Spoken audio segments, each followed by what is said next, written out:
imos aproveitar así estes primeiros minutos mentres acaba de incorporarse pois as persoas que nos acompañan esta tarde para darvos a benvida a este ciclo de Falamos. Estrenamos mes e estrenamos xa un webinar de Falamos cunha compañeira colexada, Raquel Graña, pero antes de comezar, lembrarvos que este espacio é pois das psicólogas e psicólogos de Galicia, é o voso punto de encontro onde podedes presentar pois os vosos traballos, os vosos programas, casos, aquelo que consideredes que queredes compartir coa profesión e tamén coa sociedade en xeral. Que hoxe, por exemplo, pois é un a presentación que nos vai a realizar Raquel, non? É a presentación do seu libro que vedes aí a portada, Vivir siendo libre. Neste libro a idea é ver como a narrativa pode ser un recurso sinxelo para identificar problemas emocionais e aprender a desenvolvelos, non? Neste caso imos a coñecer a Sara, que é a súa protagonista, e as súas amigas que nos van a falar de conceptos tan habituais como pode ser a ansiedade, a dependencia emocional, a necesidade de autocoidado tamén. E quen é a súa autora? Raquel Graña Fernández, é psicóloga e sexóloga, é creadora do proxecto Íntimas Conexións sobre educación afectivo-sexual, é autora do libro Sexón, este é o seu segundo libro, e ademais pode que a recoñezades agora con máis facilidade porque tamén presenta un programa de educación afectivo-sexual na televisión de Galicia, Non lle chames amor. Entón, pois, Raquel, como nos presentas Vivir siendo libre? Bueno, antes de nada, darvos as gracias por convidarme a este espazo que me parece moi interesante, moi necesario, verdade? Bueno, vou vos contar un pouquiño, non? Vivir siendo libre un pouco apareceu ou surdeu porque unha editorial contactou conmigo e deume como total liberdade para facer un pouco o que a mí me apetecía. Anteriormente contactara a outra editorial para escribir Sexón, aí non me deron tanta liberdade, non? Senón que máis ben pois querían que escribira un libro máis para educación afectivo-sexual para as familias. O que sucede coas familias, o igual que encontramos nos obradoiros ou dar educación afectivo-sexual, é que non están moi dispostas a acudir. Van igual os que mellor traballan na casa, normalmente. Entonces, eu prefería dedicar ese libro para adolescentes e Sexón é como unha cousa parecida, non? É como narrativa e polo medio aparecen conselliños, non? De educación sexual. E Vivir siendo libre era realmente o libro que eu quería escribir nun principio, que era como narrativa, falando de historias que todas as persoas poderíamos estar experimentando e un pouco todas as problemáticas que solemos ás veces atopar, non? Como pode ser, estás dentro dunha relación e ti pensas que esa relación é estupenda e maravillosa da vida e despois daste conta de que tes moitísima dependencia e incluso ti tes conductas tóxicas e a outra parte tamén as ten, porque ao final non nacemos aprendidos. En Vivir siendo libre, Sara experimenta pois dependencia emocional, un ataque de pánico, ansiedade. E tamén se falan, pois, por exemplo, de conductas tóxicas, de conductas saudables, da importancia das amigas, non? Porque ao final tamén necesitamos como ese espacio de sororidade entre nós, de axudarnos, de estar aí, non? Que moitas veces educaronnos dunha maneira que non era adecuada e que estamos como reconstruindo ese espacio, non? Para nosoutras. Bueno, despois tamén acabamos o libro, ou falase un pouco no libro da liberdade, non? Do importante que coñecerse para poder aceptarse e relacionarse cos demais, e que non temos que acabar sempre con alguén para estar en paz e ser felices. Partindo dese título, non? De Vivir siendo libre, que consideras que é aquilo que nos oprime, que nos quita esa liberdade? Que influe no noso modo de vida ou no noso modo de entender, non? Desa educación que falabas. Sí, eu penso que o que influe sobre todo é a familia ou o estilo de crianza e despois tamén as experiencias que imos vivindo ao longo do camiño e que ás veces sentímonos como que non somos merecedoras non? De ter un certo tipo de relación, ou que igual necesitamos prestar atención, ou como diferentes cousas, non? É como que nos vamos poñendo un pouco trabas no camiño e pensamos que as relacións son de certa forma e igual necesitamos, antes de meternos aí, coñecernos e aprender a querernos e aceptarnos antes de meternos nunha relación que ás veces o que fai é custar espazo. Pero sí creo firmemente que todo pasa por algo, que é un pouco que aparece no resumo, ¿no? Do libro, e que necesitamos vivir certas cousas ao longo da nosa vida para ser como somos, e para, bueno, para relacionarnos cos demais e que se está no noso camiño ou se queremos, podemos aprender a evolucionar. Que ao final a terapia é importante non só para as persoas, senón tamén para as que somos psicólogas ou psicólogos, é importante que tamén vayamos a consulta. Quen a súa protagonista, Sara? Quen é Sara? Como é Sara? Por que Sara? Sara ten moitas cousas miñas, non? Que eu sempre conto que o libro de Vivir Sendo Libre ten como moitas vivencias miñas personais e tamén persoas que eu coñezo. Entonces, Sara era como un personaxe que eu necesitaba ou quería que fora como super empático e que puideras conectar con el. De feito, hai persoas que a min contamen que é imposible non identificarse co libro porque hai algunha situación que é como a vida mesma. Non? Ao final, o sufrir eso dentro das relacións, que ao final as relacións deberían ser fáciles, pero non o son, porque ao final necesitamos pois profundizar en por que nos comportamos de certa forma, por que nos doe algo, ás veces non o queremos facer ou doe demasiado e non queremos profundizar, non? Entonces Sara é como un anaquiño de cada unha de nós, ten como moitas cousas miñas e tamén de outras persoas así como máis cercanas. E por que a narrativa? Non é a forma Sí. máis habitual moitas veces que tamén, hai, quero Sí. decir, non é o único exemplo que vamos encontrar, non? Pero sí que cando pensamos en nos libros de psicólogos, de psicólogas para o público, adoitan ter outro perfil, non? Que aporta a narrativa para traballar con este tipo de cuestións que antes nos explicabas? A min, por exemplo, a narrativa pareceme clave, pero igual é unha cousa persoal, porque eu cando era moi pequeña, eu recordo que nos recreos ás veces lía Harry Potter. E eu dicía, eu quero ser como esta señora, pero non ten nada que ver, non? Eu dicía, eu quero transportar a xente a outros mundos, quero aportarlle a outra cousa. Entonces eu creo que me vinculo máis a narrativa que a autoaxuda, que probablemente a termine explorando en algún momento, pero gústame moito a narrativa porque é como involucraste moitísimo nas emocións. Para poder transmitir algo necesitas meterte completamente na emoción. Eu recordo que, por exemplo, hai un capítulo no que Sara está con Fran, que é unha relación super hiper tóxica.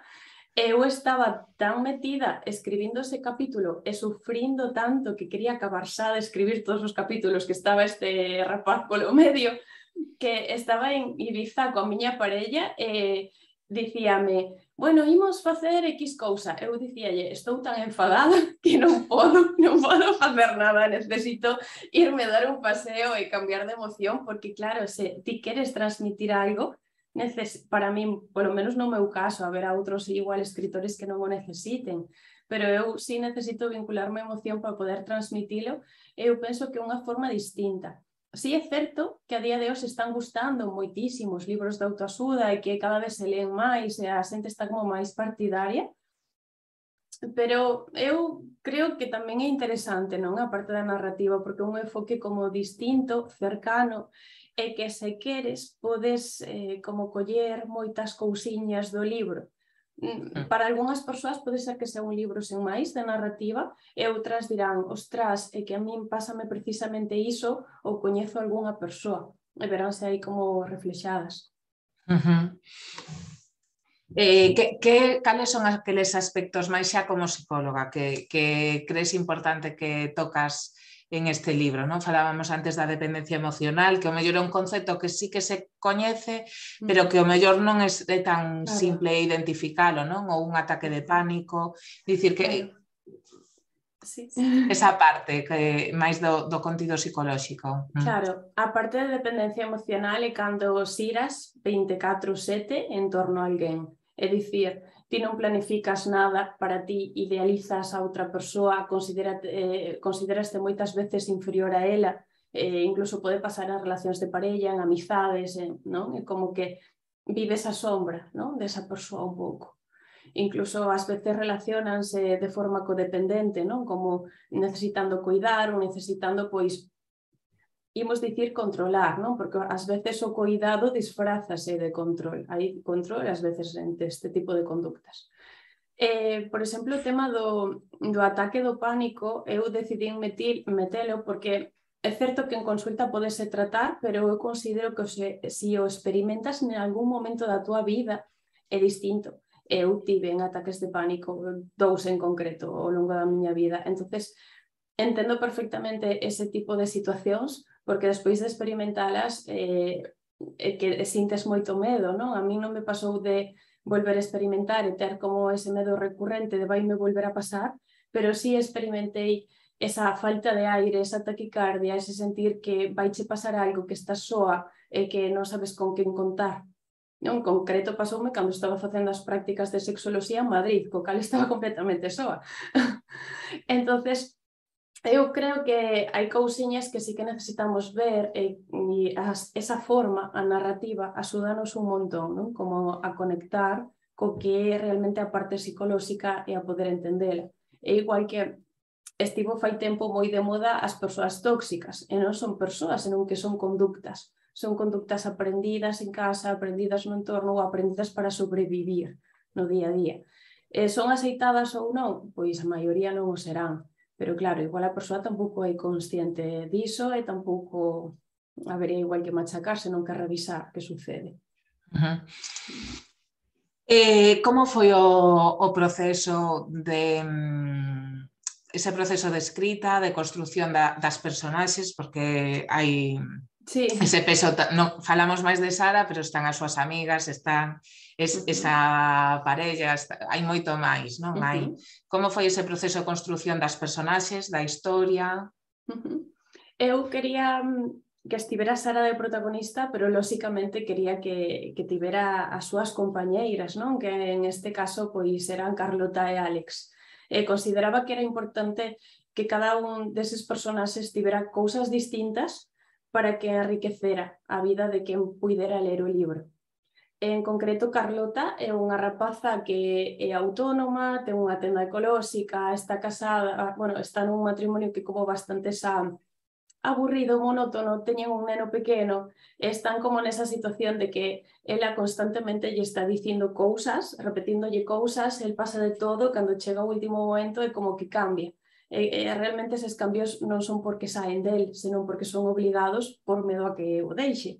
Entón, ao final, están aí como nun bucle tormentoso que considero que é importante visibilizar isto porque hai persoas moi xóvenes tendo fillos neste tipo de situacións e relacións e que ás veces pois pensan que están soas e que solamente lles pasa a eles e que ás veces hai que seguir aí por conformidade, porque o único que hai como a única salida e realmente non é así, non? Senón se estamos nunha relación é porque decidimos conscientemente quedarnos nunha relación. E despois o personaxe de Álex é como que quería a persoa que fora, entre comillas, ou que ela pensara que era libre, non? Como que saio de festa e continuamente estou cunha persoa, con outra, síntome libre, faigo un pouco o que eu quero. Pero o que lle sucede a Álex, que o descubre en terapia psicolóxica, que aparece no libro, non? Como que vai a terapia, a psicóloga axúdalle un pouco a investigar e ver que lle sucede, é que ela dáse conta realmente do que lle pasa a moitas persoas e que buscan sexo de forma esporádica fines de semana porque é unha búsqueda de afecto constante e que realmente quere unha relación. Entonces era como que necesitaba personaxes que puidéramos encontrar na vida real e por iso foi un pouco como se estableceu. Por exemplo, o índice, que o índice como que teño aquí sabía sí ou sí que quería empezar con capítulo de erótica porque queras que non a xente xa quere ler iso. Entonces, claro, tiña que meter moitas partes sexuais no libro porque hai libros que enganchan moito. Eu considero, creo, senón o 50 sombras de Grey non sou moi partidaria del, pero tivo tanto éxito precisamente porque ás veces as persoas fantasean con cousas que non teñen e que igual nin sequera queren ter, non? Porque son fantasías, non son desexos, pero necesitan como esa chispa, algo que lles enganche. Entonces, o primeiro capítulo trata de erótica e despois falamos, pois, por exemplo, da ansiedade, da crisis de ter parella, ter fillos, ter unha casa, que sempre nos machacan, non? Ainda o temos aí, ainda non evolucionamos, estamos nese proceso de evolucionar e igual querer outras cousas, outras aspiracións, pero sí é certo que nos levan un pouco por ese camiño. Por exemplo, falamos da dependencia emocional, do sexting, o falar co pasado, que ás veces o pasado sempre volve, o gabinete de crisis foi porque unha rapaza faloume de que tiña unhas amigas que sempre quedaban cando tiñan problemas e eu díxenlle, vou usalo, se che parece ben, e fun collendo, ¿no? Como cousiñas. Por exemplo, a psicóloga que se chama Mónica é unha compañeira miña de psicoloxía, entón, claro, ten como moitas pinceladas e moitas cousiñas así chulas. Ten como unha lógica, non? Ten como unha lógica de evolución, de pasar dunha relación, unha temporada de loucura, logo outra relación, logo un decidir ir a terapia ou dicir que me está sucedendo, necesito coñecerme porque igual realmente perdínme no camiño e non sei como son realmente, sobre todo nesa dependencia, non? As persoas ao final que son dependentes tamén tratan como de amoldarse outro, de satisfacer as súas necesidades e ao final o que sucede é que non saben o que prefiren. O redescubrimento da sexualidade tamén é unha parte importante no libro e falas, non, de que efectivamente que sí que hai erótica e hai sexo no libro, pero sí que habitualmente o sexo trátase, non é esa parte de recreación no que é a escena, sino que hai esa reflexión desde a sexualidade, que eu creo que é moi interesante. Sí, é que o certo é que quería como mostrar unha sexualidade distinta, non? Unha erótica distinta, non é tan coitocéntrica, falocéntrica, xenital, non? Que ao final é un pouco que nos ensinan, senón que realmente pois quería que se foran coñecendo, que se foran como intimando, que foran sentíndose como máis libres de experimentar e de estar, e que non fora como tan reducido de sempre facemos o mesmo. Bueno, o que aparece é, por exemplo, unha escena que simplemente hai relación erótica sen ter por que quitarse a roupa e sen ter que ver con ningún tipo de penetración nin similar, outra na que hai unha masturbación, falase tamén do tema do clítoris, non? Como falamos un pouco tamén da anatomía para dar pinceladas de sexoloxía. Falamos, por exemplo, de conductas como, por exemplo, cando está con Fran, ten certo tipo de conductas de igual facer sexo oral sen protección e a parella rexeitala por non querer ningún tipo de contacto despois físico. Entón é como que hai lugar un pouco a reflexión de cada un e un pouco que se fai. E por que a vida é tan complicada? Realmente eu penso que a vida non é complicada, pero que a complicamos. Eu creo que sí, porque máis que nada estamos moito na mente, no ego, na voceciña que parlotea constantemente e non reconectamos co corpo, coa nosa esencia, non? Entonces, como vivimos en piloto automático de teño que apagar non sei cantos fogos, ao final estou tan pa fora que non teño tempo de escoitarme, de estar comigo. E claro, cando ti ves toda a semana que te queda por diante, igual comezas a agobiarte e dis que é moi complicado, e que porque teño que facer isto todos os días, e que porque non sei que, e ao final é como tratar de ir momento a momento e día a día e non pensar no global e nin en vou ser feliz cando teña unha casa, vou ser feliz a ver as próximas vacacións. Non, porque ao final pasamos moito tempo, por exemplo, traballando, debería gustarnos ou deberíamos agradecelo tamén, non é como buscar pequenas cousiñas que nos axuden. Non é complicada, facémola moi complicada. Totalmente. Bueno, as persoas que estades agora seguindo nesta conexión, se queredes facer calquera pregunta a Raquel, simplemente pulsades aí no botón de levantar a man ou a través do chat, abrimos micros e podedes preguntar directamente. Cando escribiches, a quen tiñas en mente, xa nos dixeches, a quen tiñas en mente cando Con Sara. Con Sara e a esa psicóloga sí. Pero a quen tiñas en mente que iba dirixida este libro? Para quen o escribías? O escribía principalmente para mulleres, porque os homes non leen tanto, hai de todo, pero bueno... Sí, normalmente suelen ser mulleres. Pensaba nun público de 28 para adiante, entre 28, 40, 40 e pouquiños, non? Porque é un pouco a vida, non? Que van tendo. Normalmente con 45, 50 xa non se está nesa etapa da vida, ou pode ser que sí, porque hai casos que tamén. Entonces, un pouco para que se viran reflexadas e puderan conectar e puderan darse conta, non? Que ás veces costa ir á terapia e costa dicir necesito isto, necesito coñecerme, necesito tal. Entonces, a idea era que servira de alguna forma de axuda para darse conta e tomaran un pouco conciencia do que hai. Porque, esa crise dos 30, non? Claro, a crise dos 30, que ás veces dá nos 40, sobre todo co tema da maternidade, tamén un pouquiño pensar no tema de ter fillos, as relacións que se estancan e ás veces as persoas din que teño que quedarme aquí, non? Porque é o que hai, non tes obligación de nada, realmente decides. Entonces, bueno, aí está un pouco.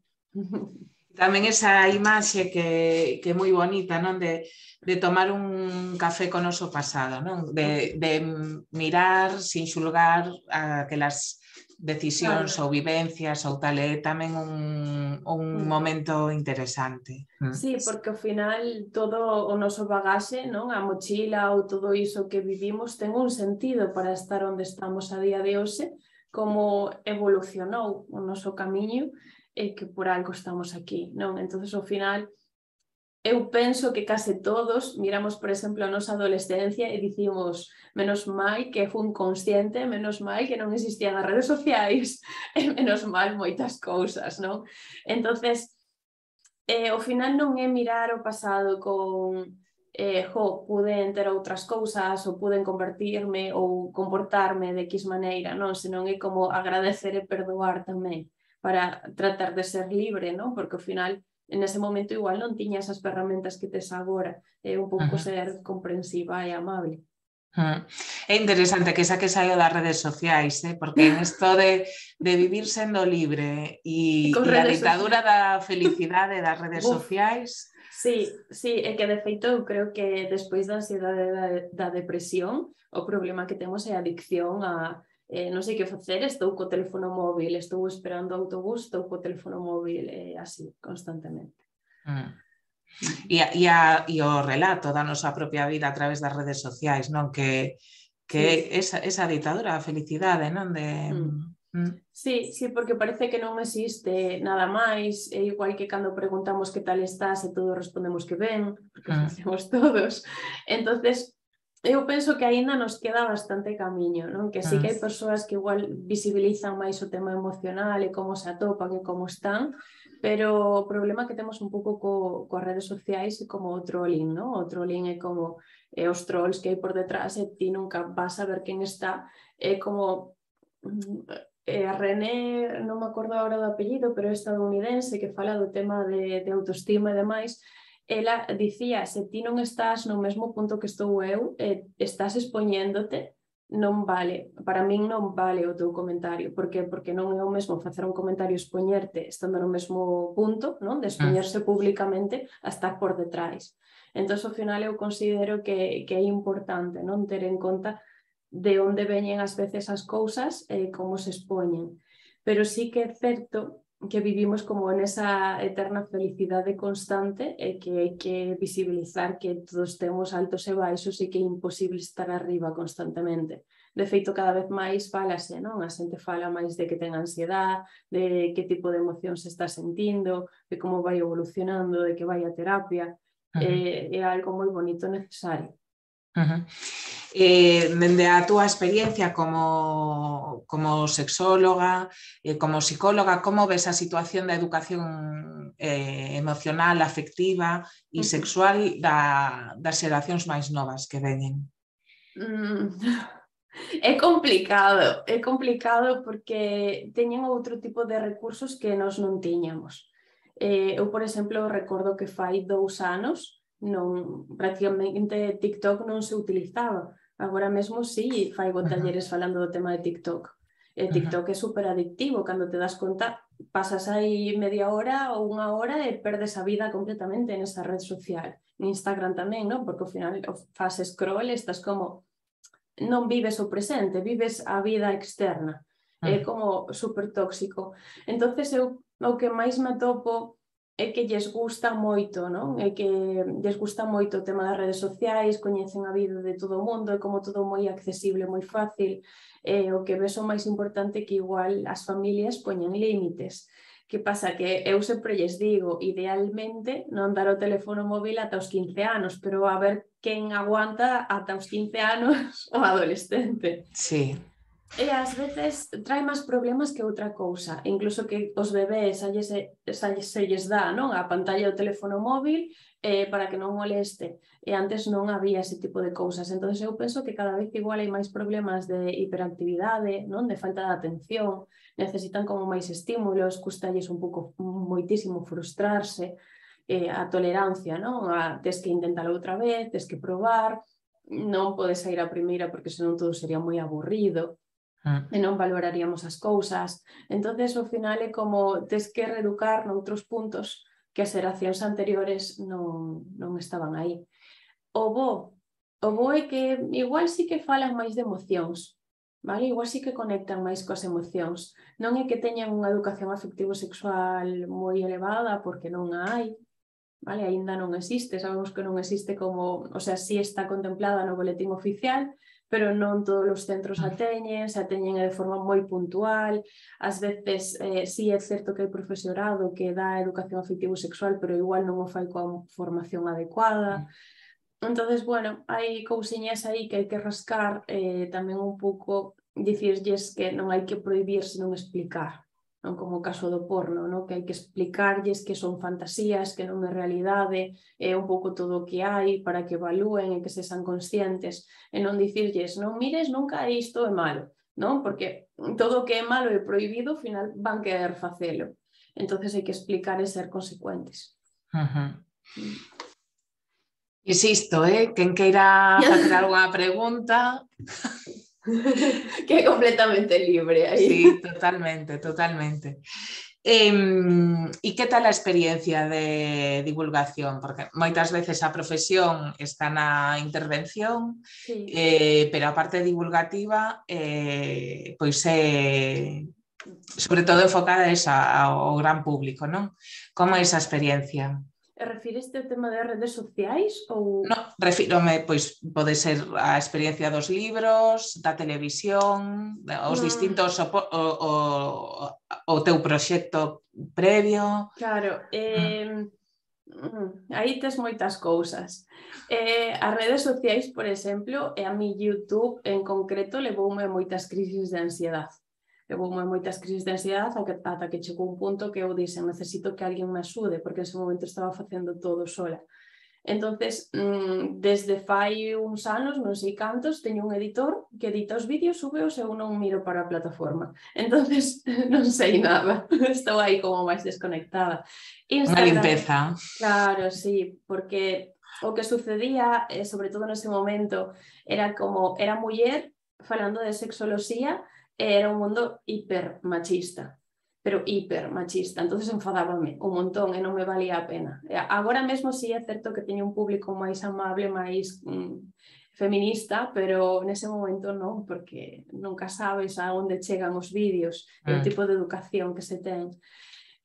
Despois Instagram sí me gusta porque é moito máis controlado, O tema, por exemplo, dos libros é bonito, é moi bonito, sobre todo coñecer as persoas que len os libros, que che escriban e que che digan que lles axudou un montón.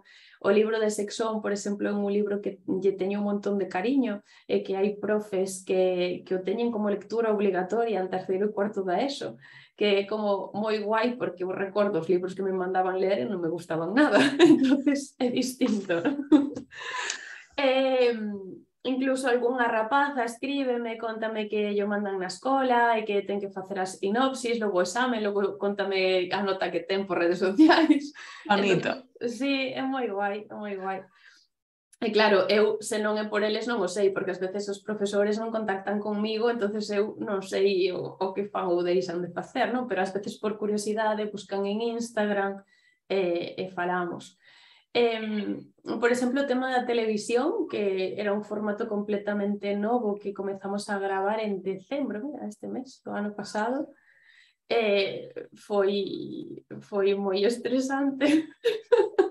Foi moi estresante e moi bonito, non? Porque eu sí estaba acostumada a gravar vídeos comigo mesma, pero non a ter un montón de persoas mirando para min aí falando, ter que seguir un guión, non? Que ao final, a medida que iba coñecendo máis a todos, iba tendo máis confianza, fun metendo máis man no guión.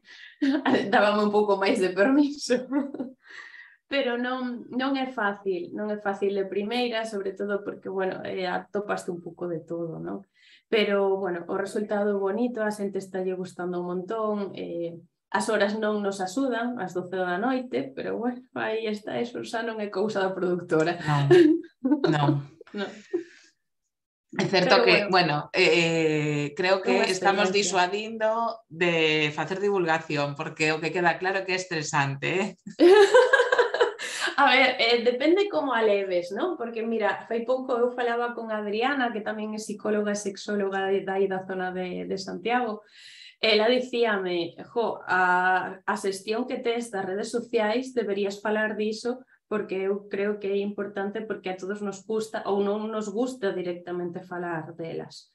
Sí. É certo que eu, por exemplo, o que faigo para sentirme a gusto e cómoda, tendo en conta que Instagram a min gústame, dedicolle certos tempos. Non estou todo o día, eu non miro as redes sociais por prazer, eu non, vale? Igual sí que hai algún momento que digo, venga, pero é moi raro, eu non quero perder a miña vida aí dentro, invertir tanto tempo aí.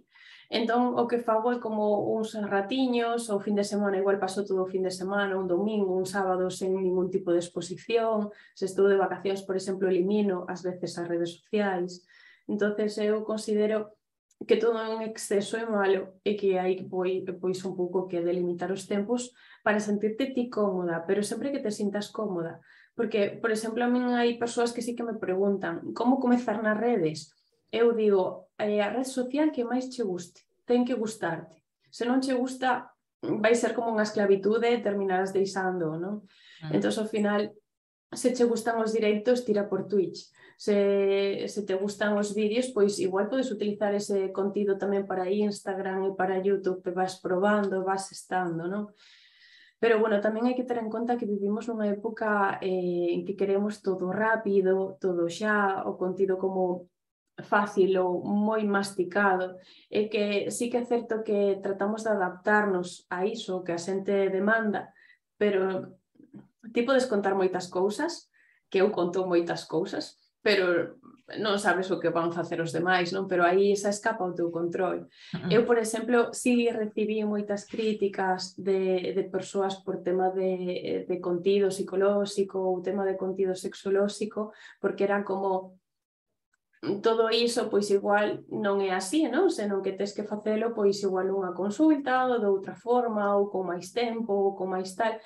Pero eu penso que ao final temos que ir adaptándonos o que va sucedendo. Eu, por exemplo, a mí en TikTok non me gusta demasiado, pero sí é certo que creo contido para igual para Instagram, igual para aí, e teño un editor que se dedica a subir ese tipo de contido. Haberá quen lle axude a quen se dé conta de X cousa? Pois se é así, benvido que é, porque ao final necesitamos como axudar un pouquiño. Bueno, é que en certas redes a hostilidade Sí, en Seral. Sí, sí, E aparte, en hai, YouTube, como sí. comentabas, ou así Mira, que... a semana pasada ou fai 2 semanas estiven dando educación sexual nun cole en sexto de primaria e eu falaba do líquido preseminal, por exemplo. E un dos nenos díxome, auga de coco. Eu dixenlle, como que auga de coco? Díxome, sí, hai un médico en TikTok que fala que do pene sale auga de coco antes do seme. Eu dicíalle, era médico. Pero claro, é que ti non podes controlar Non, nada. non, está No. claro que non. Non, hai que tomalo Pois, con humor. sí, sí, está claro que non queda outro remedio e é a mellor Sí, forma de enfocar a vida, desde sí, o sí, humor. sí. Iso, última oportunidade, se alguén quere intervir, senón eu creo que Sí, como fomos aí desgranando o desgranando. libro, eu creo que quedaron ganas de coñecer máis a Sara, espero, e a súa historia e todo iso. Tes proxectos? Sí, Está... estou aí. Vai ter un podcast, o libro de Vivir Sendo Libre, sobre temas psicolóxico.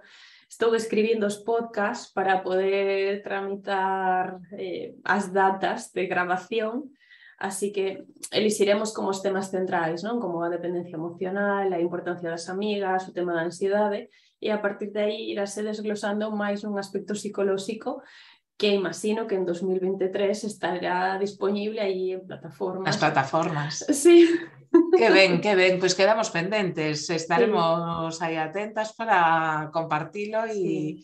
e esa nova etapa deste libro, que ven darlle vida Sí. máis alá. Nada, Raquel, moitísimas grazas, foi un placer, grazas Igualmente. pola túa xenerosidade presentándonos Vivir Sendo Libre, que xa vai pola segunda edición, parabéns. Gracias. E máis nada, hoxe deixámolo aquí, vémonos en 2023, que xa temos por aí programado que nos toca xa para xaneiro, así que eso, falamos, aínda ten moita vida e temos moito do que falar. Moi boa noite e ata o ano que ven. Boa noite, moitas grazas. Gracias. Piquiño, chao. Chao, chao.